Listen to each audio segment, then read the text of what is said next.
Alamin ang latest weather update ngayon dito sa Sir Aris Official Weather News Today. Nakaapekto pa nga rin ang northeast monsoon sa northern Luzon at central Luzon, samantalang shear line na nakakaapekto sa silangang bahagi ng southern Luzon. Nasahan nga natin yung maulap na papawirin na may mga ulan sa Cagayan Valley, Cordillera Administrative Region at Aurora. Iyan ay dahil sa northeast monsoon. Maulang panahon din yung inaasahan natin sa may Camarines Norte, Camarines Sur, Catanduanes at Quezon. Ito ay may mga isolated na mga thunderstorm. Ito naman ay dahil sa shear line.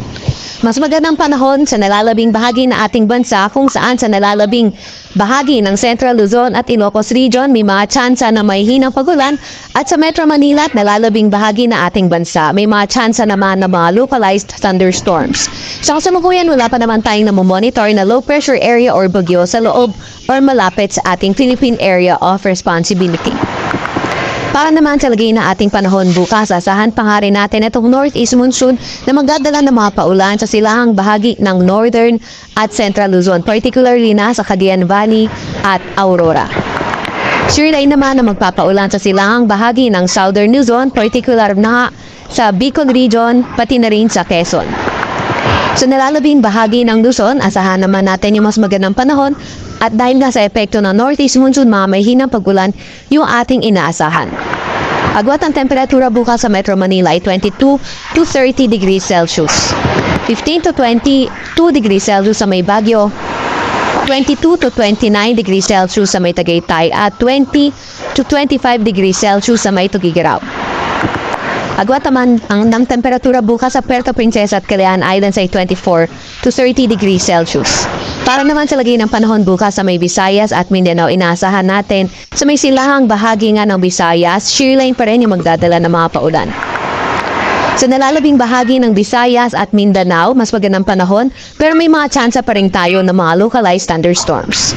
Agwat ang temperatura bukas sa Iloilo at Cebu ay 25 to 31 degrees Celsius. 24 to 33 degrees Celsius sa may Zamboanga, 24 to 31 degrees Celsius sa may Cagayan de Oro at 25 to 30 degrees Celsius sa may Tacloban. Meron din tayo nakataas na gale warning sa Batanes, Babuyan Islands at hilagang parte nga netong Ilocos Norte. Kaya kung maaari ay huwag muna tayong pumalawat sa mga lugar na iyan dahil magiging maalon hanggang sa napakaalon ng karagatan.